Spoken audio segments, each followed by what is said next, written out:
I love seeing racist cops get the just desserts that they deserve.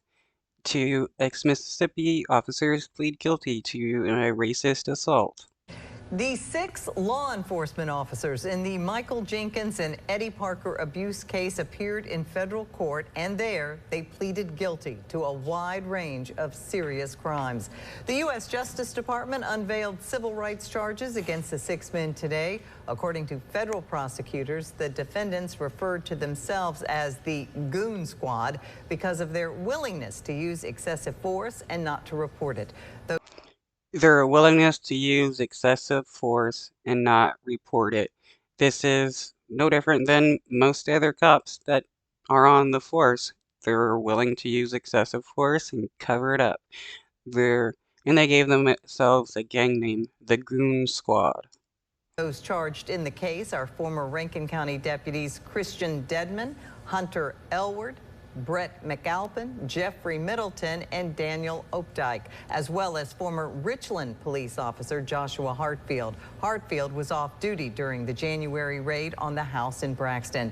Court documents show the officers went there because a neighbor had complained that black people were staying with the white woman who owned the house.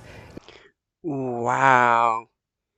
They went out to assault two black men because somebody called and was like, there are black people here, and they were willing to beat up.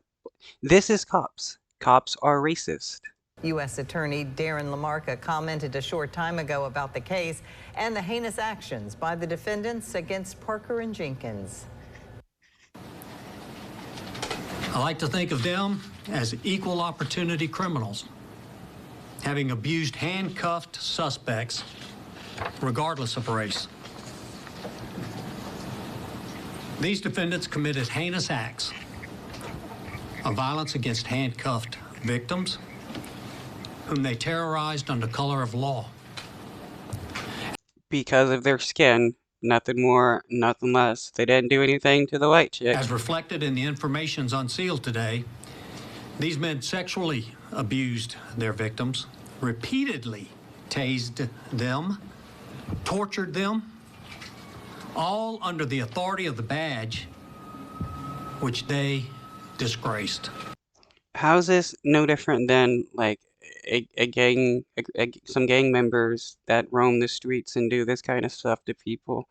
Uh, if regular people did that, these people would have been in jail long ago. But because they're cops, they usually get some kind of protections, and they're able to get away with their crimes a lot longer. And just a short time ago, State Attorney General Lynn Fitch announced her office has filed state charges against the 6 former officers. Right now, the former officers are in the custody of U.S. Marshals. The judge says the men will be sentenced in mid-November. We'll have much more on this case in our